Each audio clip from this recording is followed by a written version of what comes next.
Welcome to episode 31 of the Sweet Nature Cruise Cast. Hi, I'm Linz, as always I'm joined by Marky. Hello. Hello, and today we're talking double dipping when it comes to cruise ports and whether one and done is always enough. But first, a little mood music.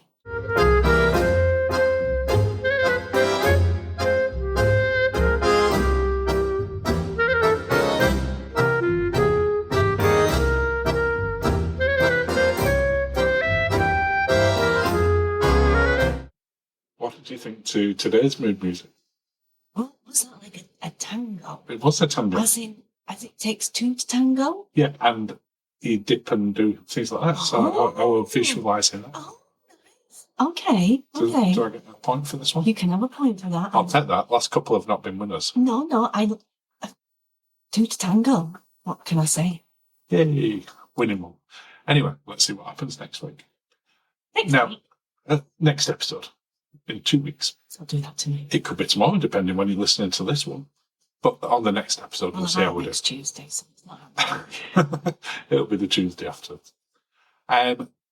So the title "Double Dipping" you came up with.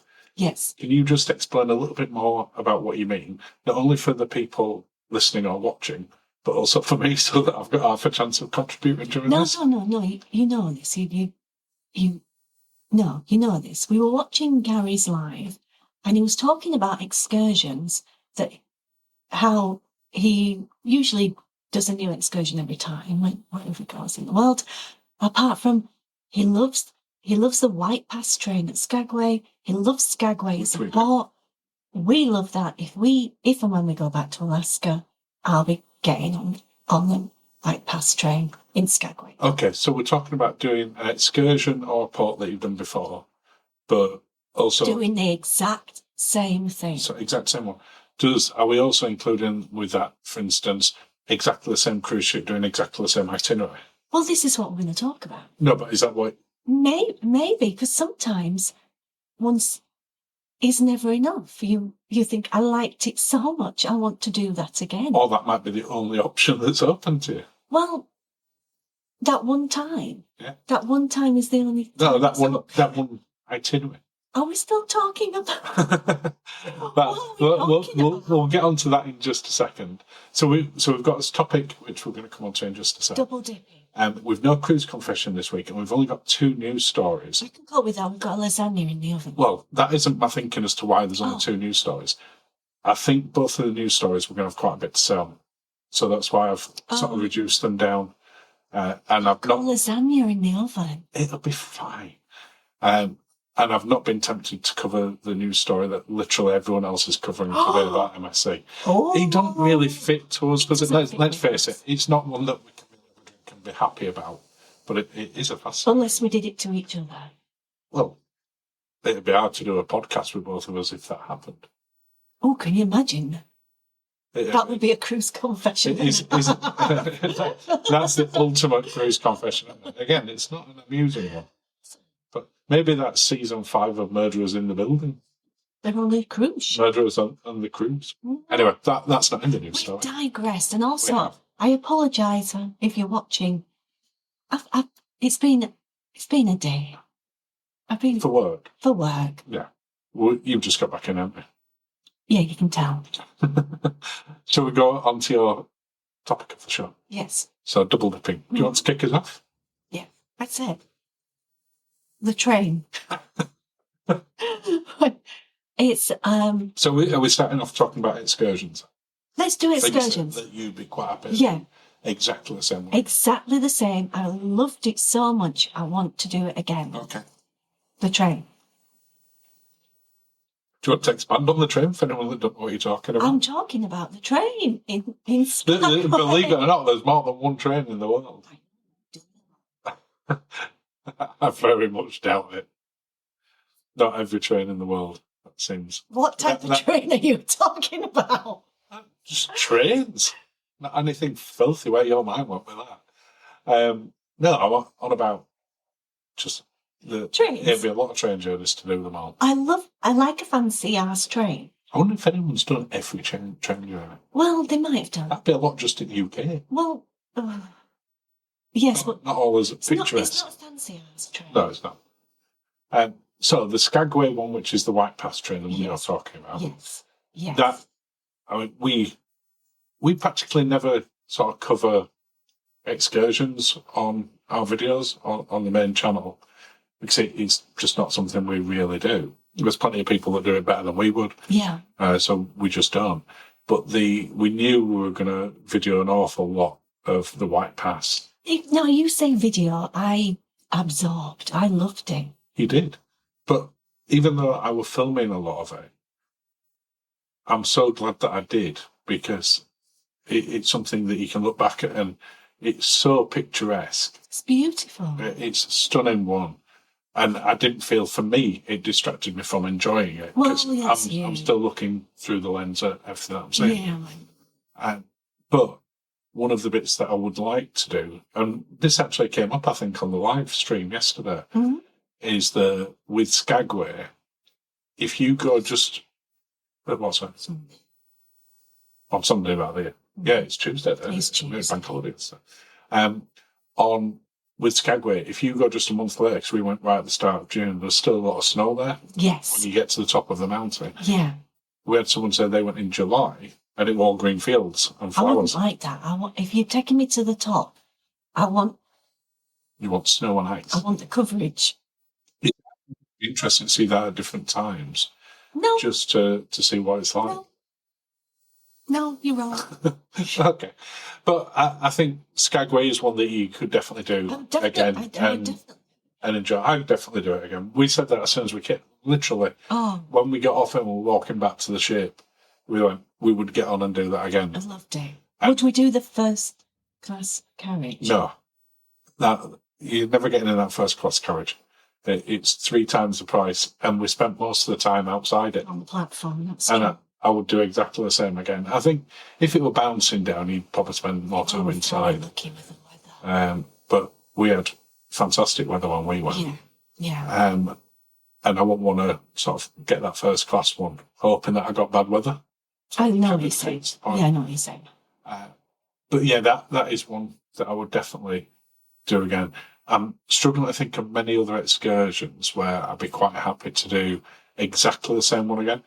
We've done plenty of food tours, and we've always said we would definitely do another food tour. Yes. But each one of them's slightly different. Yeah. You go to some different vendors, you get a different guide, and they take you different places and tell you different things. So I think whilst we'd do another food tour in the same port, yes, I probably wouldn't do exactly the same tour with exactly the same person. Yeah, but then, no, that's true, because it's not to say who you allocated when you actually book it. So there is that. No, and you want to try different foods and samples in the area.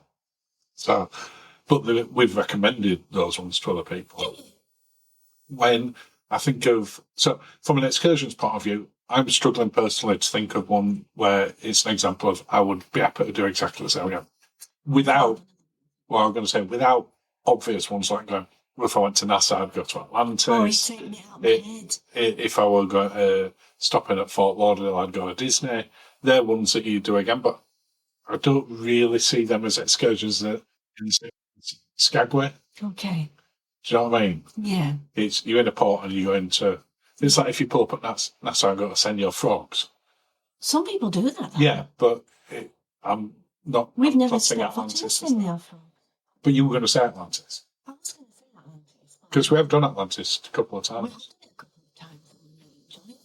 But it's getting expensive. This is the water park, not your cruise.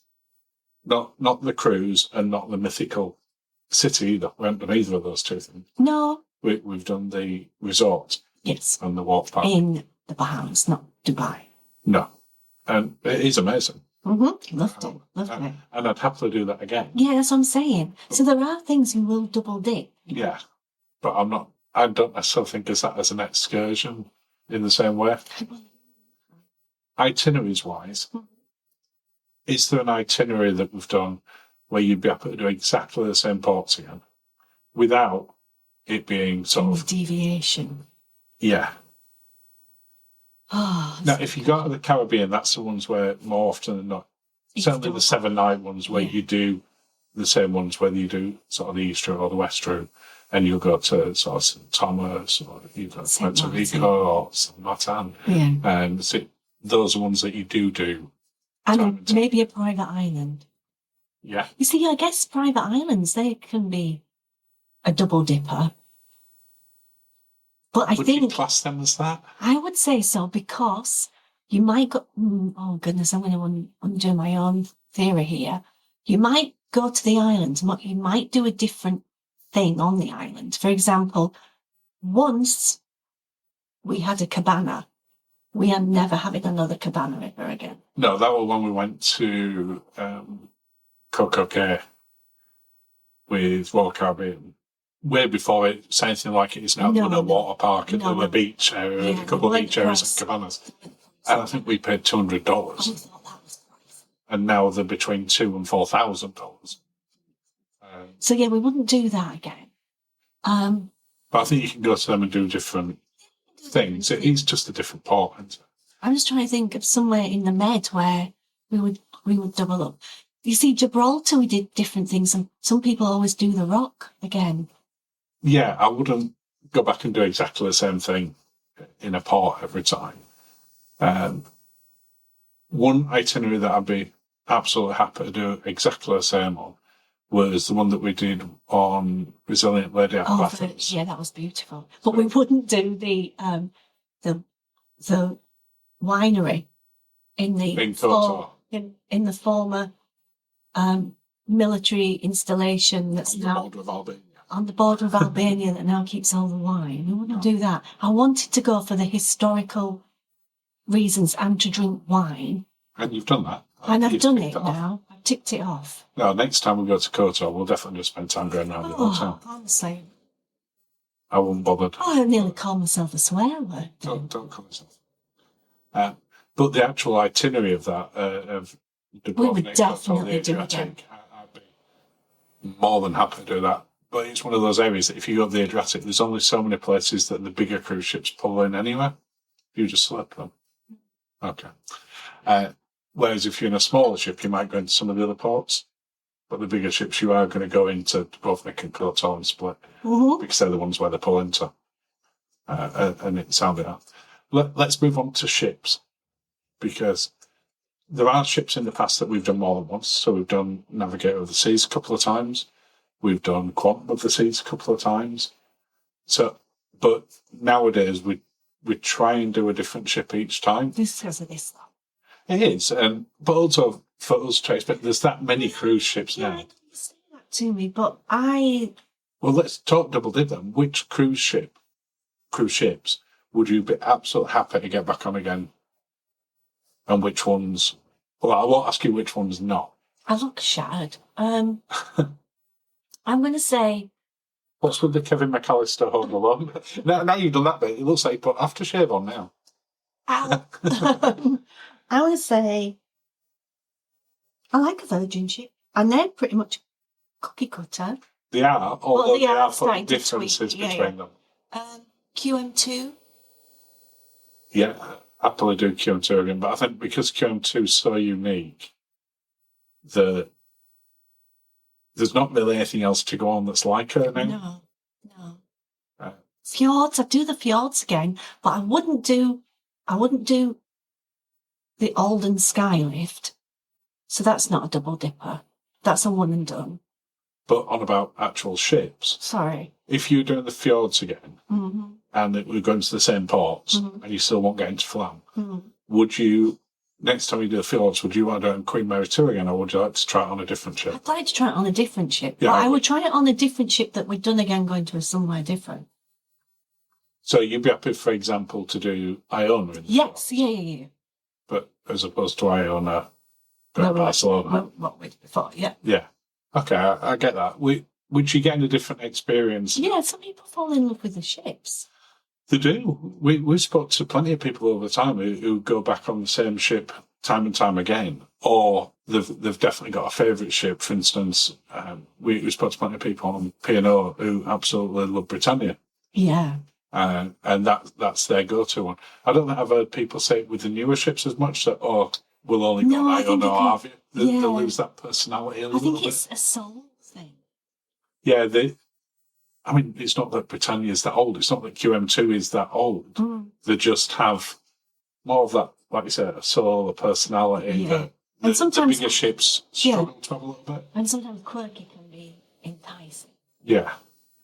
There's also the possibility to do sister ships. So you touched on that with Virgin. Yeah. But they're pretty much at this moment in time the same ship. Mm-hmm. But they are putting like different restaurants on them, and I suspect over time we will see a different type of ship come out for Virgin eventually. Yeah.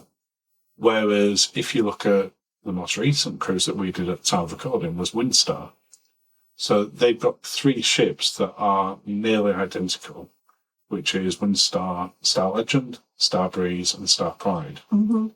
I'd be more than happy to go on either of the other 2, Star Pride or Star Breeze, knowing that they're pretty much the same ship. Yeah. Because you know what experience it is to get.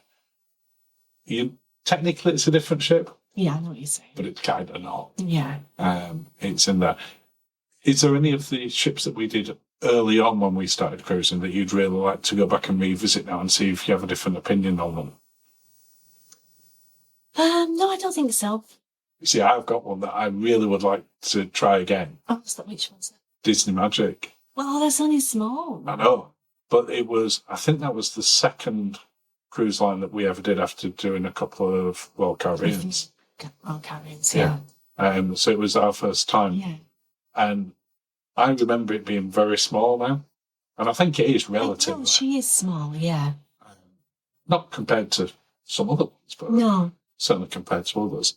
And I'd be really interested to try that again. Plus, they've also done quite a bit to that since we first went on it. Yeah. So I think any of the ships where they've had a revitalisation, a lot of the older Royal Caribbeans, so Independence of the Seas were going on. Yeah. And that's had a big makeover in the last few years. Quite a few of the Oasis class ones, Allure and Oasis, which were the early ones, have had massive overhauls compared to when they went on. So it'd be interesting to try them as well. Any final thoughts that you've got on double dipping? I'm happy to do it with something I like. And I think that's in general. Fair enough. If you enjoy it, do it more than once. If you don't do it again. Don't do it again. Such as the winery near Albany. For some people, it might be one that they want to double dip. No. For us, I just can't. No. Shall we have a little bit of cruise news? Yes. Because we've just got the 2 stories today, but I think we're going to get stuck into them. Oh no, I don't. I've got a lasagna in. You don't have to keep telling people about your lasagna. I don't think they're that bothered.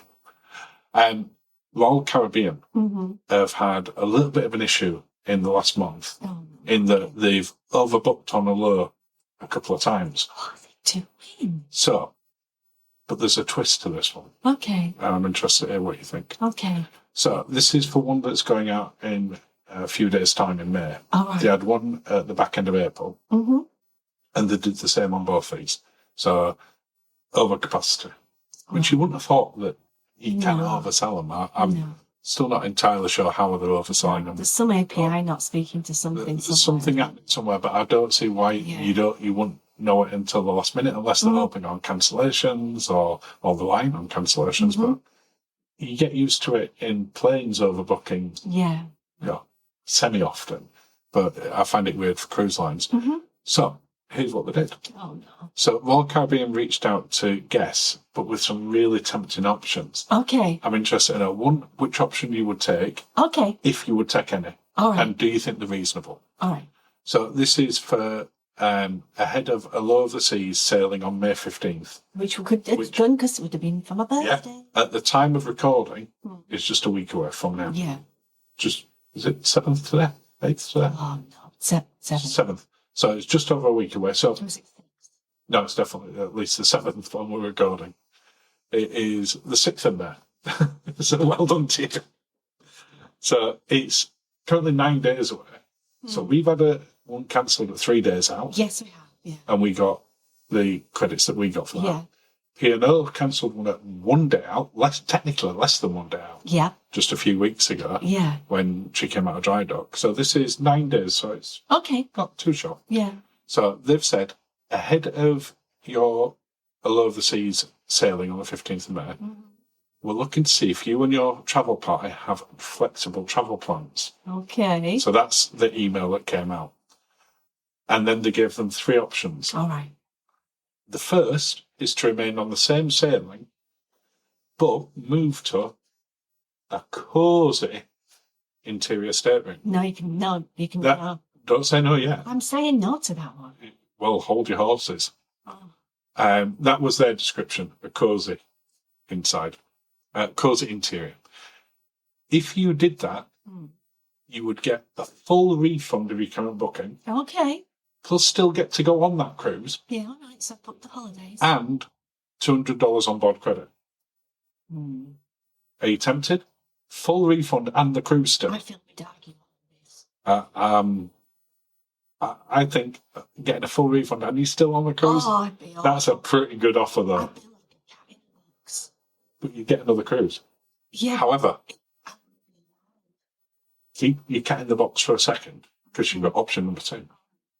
Second option, transfer to a 7-night Odyssey of the Seas cruise. Okay. So original on the Allure, virtually the same type of ship, departing from Rome 3 days later on May 18th, so even closer to your birthday. Okay. That's a Greek islands itinerary, visiting Santorini, Ephesus, Mykonos, Naples. So nice stuff. Ephesus. The original Allure of the Seas was visiting Naples, Barcelona, Palma, and La Spezia.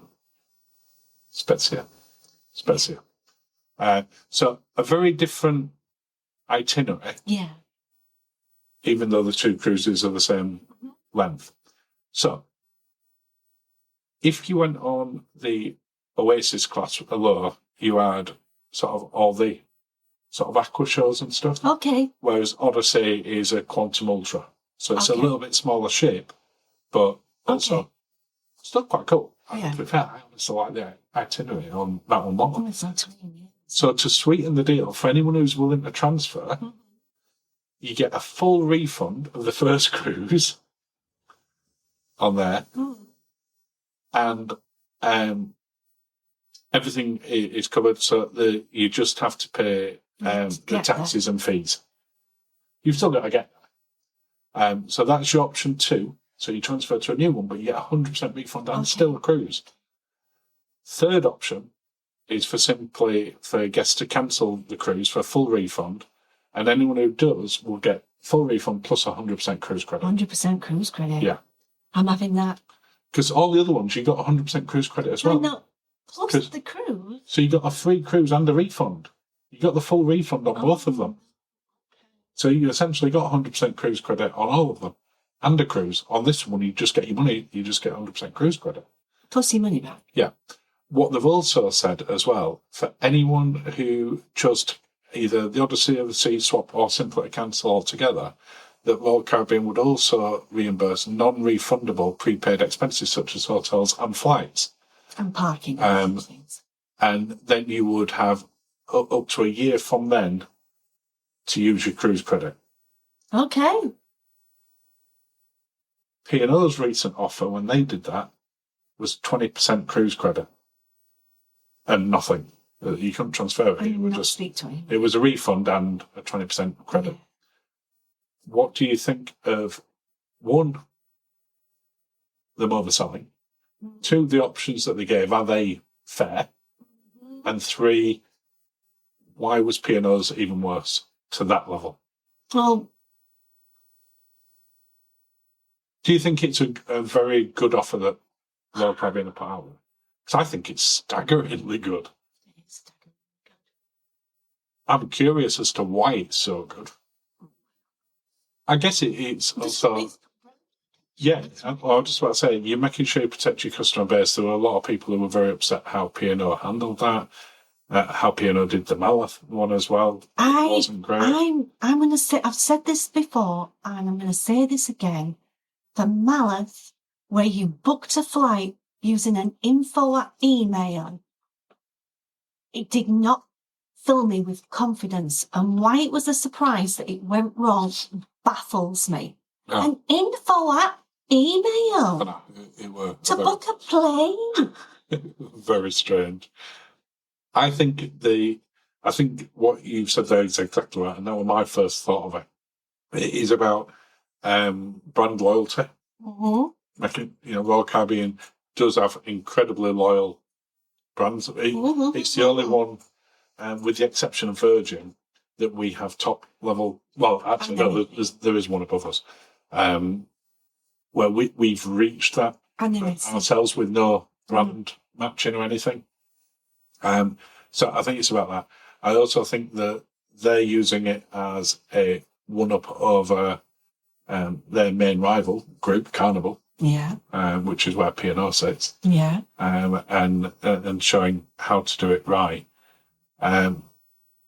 My bigger concern with that, of the only thing we've done there, is about this overbooking, because whilst we've said the offer's very generous, no matter what happens, you get your money back and 100% cruise credit, so you get a free cruise. Yeah. Whichever option you take. Mm-hmm. For some people, they may struggle to book other time off during that time. It may have been a special celebration. It could have been an anniversary, a birthday, anything that you could have been getting married on board. Dear. I suspect if you were having a wedding on board, they didn't touch you. They wouldn't have been getting in touch with you. I can't imagine that they did that. Okay. So, but any final thoughts on it?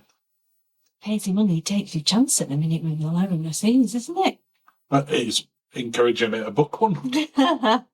Where can I book the next hello? But hopefully, whatever's causing this overbooking problem, they do get sorted quick. Me too.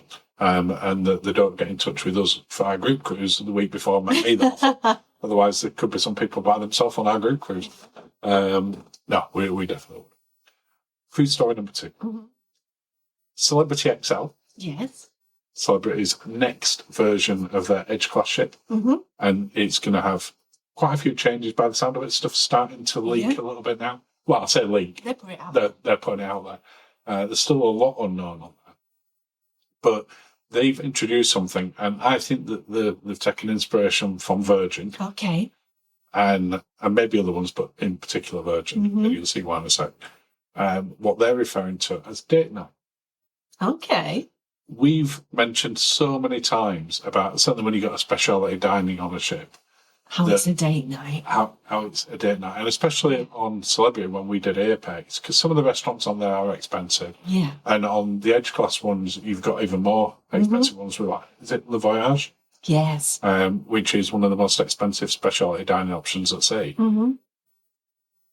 You do need to treat it as you're not just going to a restaurant on a ship. Yeah. But you're doing something special. It's a romantic night, it's a celebration, whatever you're doing. Yeah. So they're taking that date night to the extreme. Okay. And they're doing it for the first time on the newest ship. Mm-hmm. I suspect they'll be looking to see how this goes down and how they can roll it out. Yeah. So what they're doing, first of all, is the brand's first ever brunch restaurant concept. Nice. Who has that idea as well? Virgin. Yeah. And an expanded entertainment lineup on what it calls date night all day. Okay. So you're starting from the start of the day and going straight through. Okay. So they're saying the activities will give you endless opportunities. Love a little bit of marketing spin, because I'm not sure that they're endless, but the centrepiece of the new dining options that they've revealed so far, and the core of this one, is called Bora. And it's a new alfresco restaurant that's specialising in Mediterranean-inspired menu.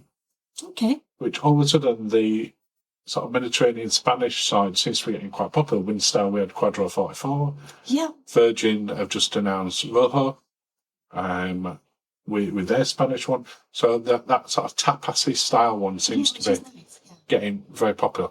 So during the day, it's going to offer, as they've described it, a lively brunch experience. Okay. And then in the evenings, it'll shift into an intimate a seafood forward dinner. Well, do they expect you to go to one and the one later on? Well, on the same day? Is that what the plan is? Possibly so. So again, this is where I'm thinking sort of taking inspiration from Virgin. Yeah. So in the morning, in the razzle dazzle way, because that's what they've done with Razzle Dazzle. It's a thing in the morning. For the brunch, you go to the Wake, albeit they do a brunch at Razzle Dazzle as well. They do. You can expect dishes like shakshuka eggs. Like that. Yeah. Eggs Benedict on croissants. French toast. That very Razzle Dazzle Yeah, definitely. type thing. Definitely. And also it'll be a boozy brunch. Nice. With their celebrity cruises, they're clashing as the best Bloody Mary bar at sea. Okay. So it's got a Bloody Mary bar. Wow. Okay, that sounds very me. You're a massive Bloody Mary fan. Yes, I keep trying them. I'm always impressed because they look visually stunning, some of them. But I just can't get to liking them yet.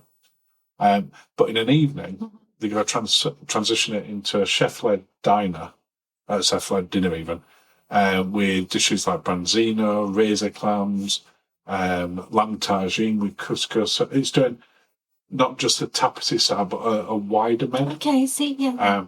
And it's saying that it'll also include live Greek and Italian ballads being played during it to enhance the atmosphere. So romantic serenading.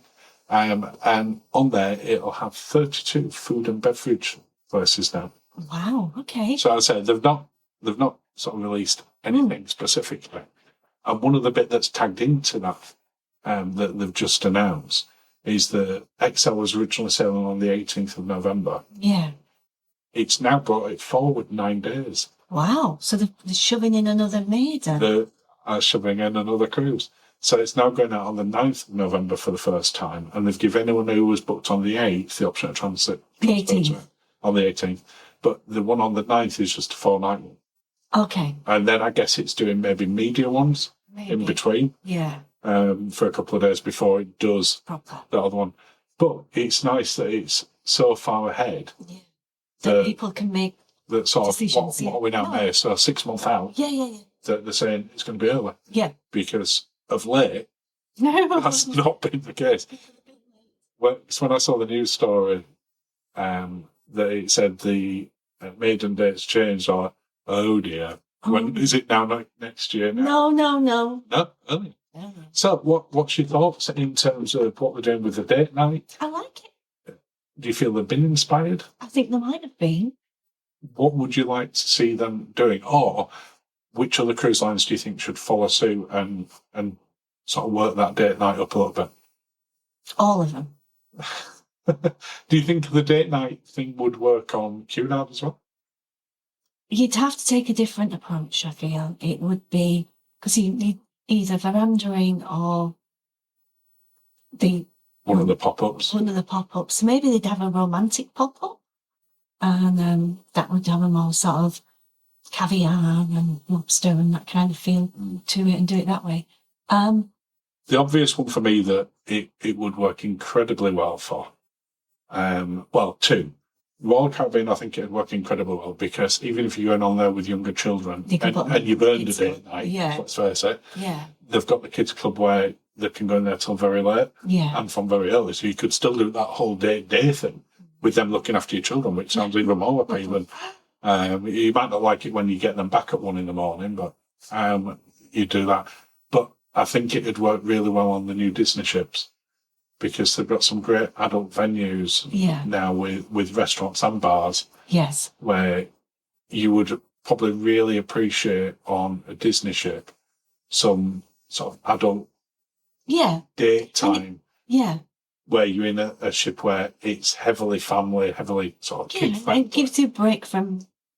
But I also think that might sort of encourage more adult only or sort of people not going on with the children to go on there, not thinking, it's only for people with families. Yeah, I understand, So you open it up maybe to a different market. I think they could benefit incredibly. Yeah. But I think they do it really well, because some of their food venues, is it Paolo? Paolo, yeah. Not a cheap specialty dining again, and would sit into there. Yeah. And then Royal Caribbean on the newer ships has got things like the train. Yeah. I always forget what that's called. Can't remember. It's not a train. Virtual train. Yeah. But they've got that sort of thing. So. But they would have to tinker with that, because sometimes if you book a 2, you end up as a 4. That's not very date nighty. No. And then there's one really obvious one that I'm amazed hasn't gone down this path already. What's that? Which is the Love Boat. Princess have created the Love by Brita. Mm-hmm. The whole thing is around it being the Love Boat. Yeah. And it seems weird that they've never thought, why don't we do an official date night experience? Because they do the balcony once where you can have sort of a romantic dinner on your balcony. Yeah. And it seems one that would fit so naturally to their brand. And even if you're a ship that doesn't do a turn down service anymore, you could then do a special turn down service. What a great idea! That sort of put rose petals on your bed. Well, maybe because they can stay. Fake rose petals. Maybe fake rose petals, a bottle of something. Just have it all turned down, all nice. Maybe some ambient music. That'd be lovely. Thanks. There you go. Princess, you can have that free idea, and so can anyone else. And we'll look forward to trying that on Star Princess at some point. Oh, it's a £1 booking today. Oh, it is, yeah. You got a special offer for a couple of days, didn't we? But that brings us up to the end of the cruise cast. Well, thank you, darling. You're welcome. Cheers. Cheers. Thank you for listening or watching, and have a lovely day. And I'll close out with a little moon music. Oh, yes, I like to.